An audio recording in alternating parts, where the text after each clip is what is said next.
Vehicle number plate తీసుకోవడానికి ఒకతను ఎంత అమౌంట్ ఖర్చు పెట్టాడో తెలుసా? కొంతమంది డబ్బున్న వాళ్ళు విఐపి ఫ్యాన్సీ నెంబర్స్ కోసం ఎక్కువగా ఇంట్రెస్ట్ చూపిస్తూ ఉంటారు. ఎందుకంటే వాళ్ళు యూజ్ చేసే వెహికల్స్ చాలా యూనిక్ గా కనిపించడం కోసం ఇలాంటి డిఫరెంట్ నెంబర్ ప్లేట్స్ ని ట్రై చేస్తూ ఉంటారు. దాన్ని ఒక స్టేటస్ లాగా ఫీల్ అవుతారు.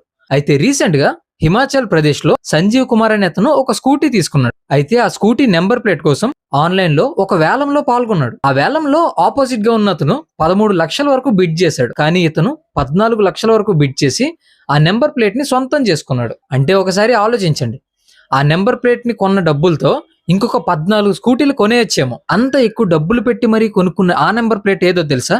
ఈ కింద డిస్ప్లే చేస్తున్నదే. అయితే అంత అమౌంట్ ఎందుకు ఖర్చు పెట్టి ఉంటాడంటారు? ఆ ప్లేస్ లో మీరుంటే ఏం చేస్తారు? మీ ఒపీనియన్ ని కామెంట్స్ లో షేర్ చేయండి. ఈ వీడియో నచ్చితే లైక్ చేసి ఇంకొంతమందికి షేర్ చేయండి. ఇన్ఫర్మేషన్ వర్తి అనిపిస్తే ఇలాంటి ట్రెండింగ్ టాపిక్స్ కోసం ఛానల్ ని సబ్స్క్రైబ్ చేయండి.